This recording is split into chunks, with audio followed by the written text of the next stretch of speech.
today we have with us the incredible Mr. Charles Kamasaki, Senior Cabinet Advisor for UnidosUS. Charles has written a lovely book, Immigration Reform. The corpse that will not die. You know, immigration reform has really been a subject that has been discussed a lot lately, but it really has been discussed for a lot of decades. And so probably the most pivotal piece of legislation that's taken place happened back in the 1980s, and Charles was a pivotal person playing a role in this legislation. So I'm glad that we're able to have a conversation with Mr. Charles Kamasaki. Welcome to the Barbershop, where real talk takes place. Thank you, Tony. How are you? I thought I was going to get a real haircut, but I guess I'm going to get something else. Well, you know, just wait and see. The best is yet to come. Oh, great. See, don't get nervous. We're gonna be okay. So Charles, can we just start with a lot of people don't know who you are. So can we just start with just a little bit of your background, what has led you to UnidosUS, the things that you've been concentrating on, anything that you think these lovely people want to know? Wow, that's a short question to which there is potential very long answer, but let me try and be as brief as possible. So I came to UnidosUS as an intern with one of the small cities it was assisting. After I worked with UnidosUS's affiliate in South Texas to help bring some farm worker housing to a small community there, the city decided to invite Raul Aguirre to do the groundbreaking for this new project. I think it was 8 units of farm worker housing. I was the guy assigned to go pick Raul up at the airport. We had, I can't remember a single thing that we said during this conversation, from the Harlingen International Airport to Ed Couch, Texas. But apparently I made some sort of impression on him, because a few months later I was leaving school, and a position opened up in the South Texas Unidos office, then NCLR office.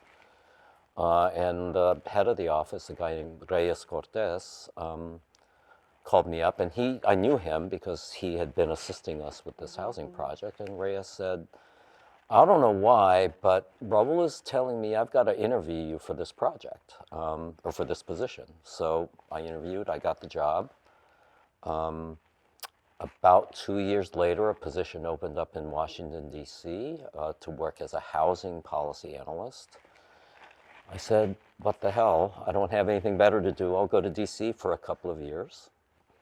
And then about a year after I got to D.C., the person who was covering immigration policy for NCLR, a guy named Francisco Garza, left D.C. to go back to the West Coast to get married. And so that became the beginning of my engagement on the immigration policy issue. Later moved up to a variety of other positions until just a few years ago I decided I wanted to try and write a book about that early era of my career. There are so many people, I think, that have have very little knowledge or a misconception of what is really happening in immigration and just the journey in itself. So could we just level set for a minute, you know, what does immigration look like in this country today? What are the numbers? Well, that's also a big question. So let me just maybe make 3 points. Okay. So one is, we are in the midst of a very large wave of immigration. It's not quite percentage-wise as large as, say, the Great Wave of immigration around the turn of the 19th to the 20th centuries, but both in absolute numbers and in percentages, it is now either exceeding or meeting that Great Wave of migration from 100 years ago. The second point is, unlike 100 years ago, when there were no restrictions on immigration, we obviously have restrictions on immigration, which means that some portion, most people estimate about 11 million, of the current foreign-born population is not documented. It does not have legal status. That was not true, again, 100 years ago, because there were no immigration laws. all intents and purposes. I think the third thing that's important to understand is the demographic makeup of the population has changed. So prior to 1965, about 80% of our immigrants were European.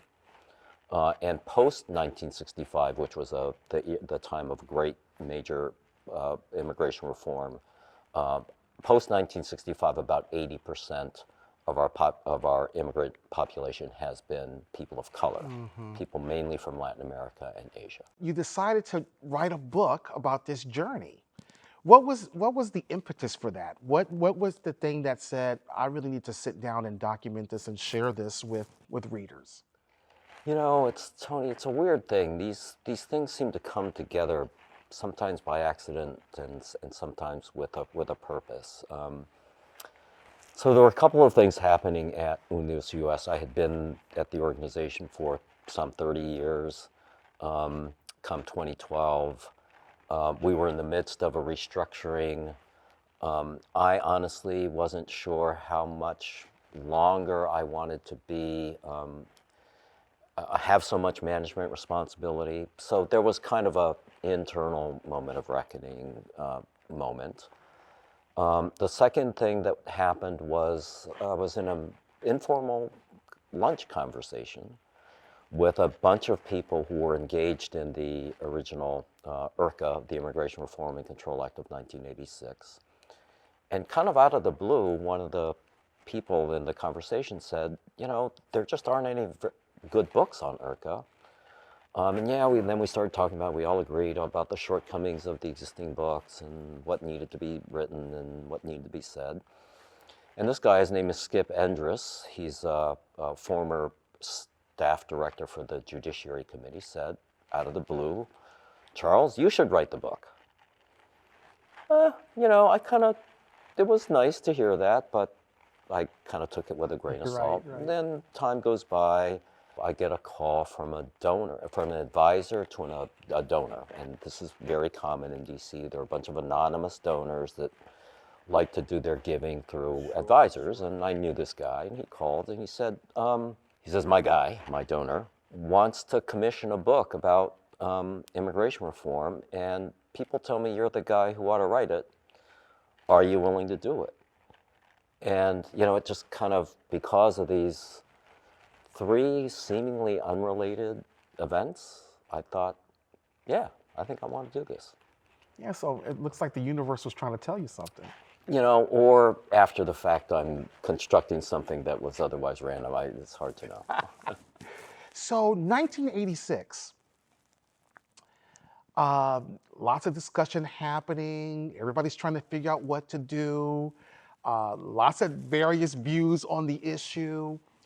And so, and based on what I recall from the book, you know, we have a president who's not necessarily seeing this as a major priority. So what do you think it was that all of a sudden took the bill and turned it from like, okay, to we really need to do something about this? Let me start well before 1986 with the 1970s. Up until actually 1986, but it was not unlawful for an employer to hire an undocumented person. Wow. Okay. So it was illegal for people to be here without papers, but it wasn't illegal for an employer to hire them. So as you might imagine, a number of people were trying to change that, organized labor in particular. And so a guy named Peter Rodino, who later became famous as the Judiciary Committee chairman who led the impeachment of Richard Nixon, decided that he wanted to do something about it. So he introduced legislation beginning in 1972, which passed the House twice to make it illegal to knowingly hire an undocumented person. The third time he brought the bill up in the late 70s, he decided, but I should step back. Both times the bill passed the House and it died in the Senate, and died mainly because of opposition from agricultural interests. Okay. Who didn't want, obviously, to be forced to check the documents of people that they hired with a largely undocumented workforce. So Mr. Rodino in the late 1970s tried again, this time paired with something called amnesty. So the idea was to have a balanced reform, a comprehensive reform, if you will, that included more enforcement as well as legalization of some number of the undocumented population. But when he got signals that the Senate didn't want to move that bill either, and this was co-sponsored by Ted Kennedy, right? So this was a pretty impressive sponsorship team.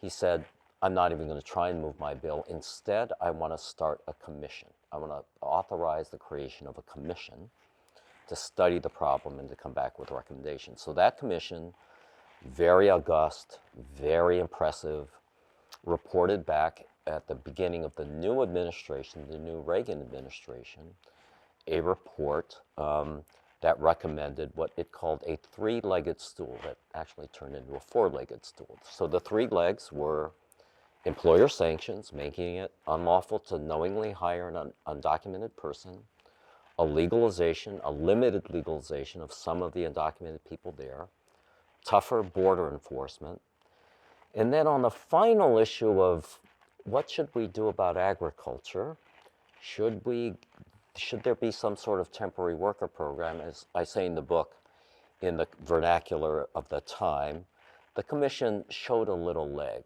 It didn't exactly say how far it should go, but suggested it would be far enough to get the legislation passed. So that bill was then introduced by Senator Alan Simpson of Wyoming and Congressman Ron Mazzoli of Kentucky. So Simpson was a moderate conservative Republican. Mazzoli was very much a centrist Democrat, and the initial assumption in 1982 was, with the backing of this commission, every editorial board in the country supported the bill. It would just fly through Congress. It died in Congress at the end of 1982. They tried again in 1983. That bill then passed both houses but died in conference committee. So my book really tells that story leading up to 1986. And so this is a very, very long answer to a short question. I love it. I love it. This is really good stuff. In 1986, the bill was finally enacted. And the question is why? So I think 3 or 4 things happened. One was there was a window of opportunity, I think, that many advocates saw to enact compromise legislation. And this Latino groups were by and large opposed to the first 2 versions of Simpson-Mazzoli, in part because the legalization program wasn't generous enough, and in part because the bill ultimately included a major guest worker program, which we opposed. In reality, we thought, however, the public was moving against us and that we needed to fish or cut bait. For a variety of very complicated reasons, Mr. Mazzoli stepped back from his chief sponsorship of the bill and gave it to his chairman, Peter Rodino, someone with whom we had much more confidence. And the final point was within the Hispanic caucus, which had been uniformly opposed to the bill, a guy named Esteban Torres, a 2-term congressman from California, emerged and said, I want to try and broker a compromise. And ultimately, he did. You know, quite an arduous process. I mean, you all really dug into this thing, man, and you had a lot of different views and a lot of different, thoughts on this, and people who were really, how shall we put it? They were really convinced that their way was the right way. So, so to get to where y'all got to was pretty amazing stuff. I mean, really amazing. And pretty tough stuff. Yeah. So we had a left wing that didn't think the bill was good enough, and frankly would have thought no bill was good enough. The folks on the other side of the issue thought the bill wasn't tough enough, and no bill would ever be tough enough.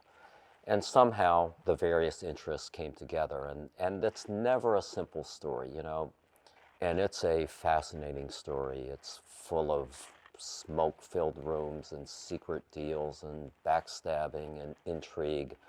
My favorite blurb in this on the cover of the book is from my boss, Janet Mugia, who says it's kind of like the Game of Thrones for how immigration reform passed, and it really is. I know not everybody's going to read a 560-page book, but I think not everybody would necessarily watch 8 seasons of Game of Thrones either. Right. But I think if you're willing, for the readers willing to invest themselves into the details of the story, I hope they'll be richly rewarded. For someone who who needs things broken down very simply, you make it really understandable. And at the same time, really intriguing. I mean, it's a hot book. There's some hot stuff in there. I mean, I appreciate that, but it's really, to a large extent, and you will hear authors say this, and I've heard it before, I didn't know what it meant, the story really told itself. So that if, you talk to enough people, I did 75 interviews for the book, reviewed really thousands of documents, searched kind of my own memories. I think once I brought those together and just kind of let the story tell itself is really when the book became a book as opposed to just a bunch of pages. What are some of the lessons that you think would be important for us to really take into consideration as we try to move, into the next iteration of immigration reform? As I say, the immigration reform bill that passed in 1986 had died literally in various iterations 5 times before it passed. If you look at it through the lens of the 1986 era, it actually looks like the precursors to success. That immigration reform is, as I say in the title, a corpse, and it's often declared dead and often rises from the dead. So that's lesson 1. Lesson 2 is, I think people need to learn how to compromise again. That's not an easy thing for anybody on any side of the spectrum to do. And I think particularly for pro-immigration advocates, when it's such a tough time, when people feel like the community is under so much attack, we ought to be open enough to be willing to recognize that we are in a period of very great change in this country, that the complexion of the country literally is changing, and that there are concerns out there, and that we ought to be mindful of those concerns in how we message what we want. And I deeply personally believe immigration reform is a good thing for this country. I think it's terrible that there are 11 million people and 1 million dreamers who are in the shadows of society and don't have lawful status, even though they, I think, contribute a lot. But at the same time, I think if we want people to have compassion for them, I think we need to have compassion for their concerns as well. Mm-hmm. If you're in rural America and you don't see a future for your kids. I guess the last thing I would say is we ought to be ready to strike when the iron is hot. I think the lesson of the 86 reforms, again, it died multiple times and then finally slipped through. Even the 1990 Act, which followed, died a couple of times, and then there was an opportunity and it slipped through. I think for us, we need to not just keep at it, but be ready to strike when the opportunity arises. So will the opportunity come soon, you think? I think so. Yeah. Yes. I'm man of hope. Normally, I'm a glass half empty kind of guy. But when it comes to an issue like immigration reform, what's the alternative? Should we just give up? Charles Kamasaki has written a book. Can I see the copy of the book? Yes, Is that my copy? Immigration Reform, The Corpse That Will Not Die. Charles, where can we find this book? You can find it at walmart.com. Oh my goodness, everybody, walmart.com. Don't forget, get that book. That's where I got my copy. One of my favorite things to do with people is I always have my little rapid fire questions. So, Charles, are you a morning person or a night person? Night. What color's your toothbrush? I don't even know. White with something. See? This is interesting. So interesting. What's your favorite hobby? Fly fishing. No way. Really? When's the last time you've been? Well, that's a different question. So maybe it's fantasizing about fly fishing is my favorite hobby. It's been about a year and a half since I've been out. Oh man, well, we got to change that. Now that the book's out, you got to go ahead and do this. Well, but there's this book marketing thing that takes time. Well, can we just stick in one little trip here and I there think in the we middle of all that? I think we can. Why don't you bring me out to northern Arkansas, Which has got great fishing. which has outstanding fly fishing? So we have to make that Yes. happen. What's been the most rewarding piece of advice you've ever received? I guess it was from my former boss, Raul Seguirre. This was at a point where we were growing as an organization. I was kind of being kicked upstairs. I wasn't able to do the fun stuff. I mean, I loved lobbying. I loved writing policy papers. I frankly loved seeing my name in the paper and, going to speak before important audiences. And he came in one day, but at the same time, I was a vice president and I was supposed to be managing people Right. and filling out forms and meeting budgets. And one day he kind of busted me and he said, you're either going to be serious about this or not. So I need you to learn how to be an administrator. So I said, okay, I think I can do it. He said, no, I need you to be an administrator and to love it. And that was, for me, a turning point from kind of just being reluctant and being able to play like I'm reluctant and not be good at it to, no, you're actually going to be accountable for it, so you need to really learn how to do it and learn how to love it. I like that. But really, thank you very much for this time. And I know that how busy you are during the conference. So thank you for giving us a little bit of your time. And congratulations on your book. Thank you. And everybody out there, please, please, please go pick up a copy of it. You really will enjoy it. And never too early to do your Christmas shopping. It's never too early to do your Christmas shopping. Books make outstanding gifts. Yes, they do. So Charles, thank you very much. And we'll Thank you, see you Tom. later. Appreciate it. Thank you.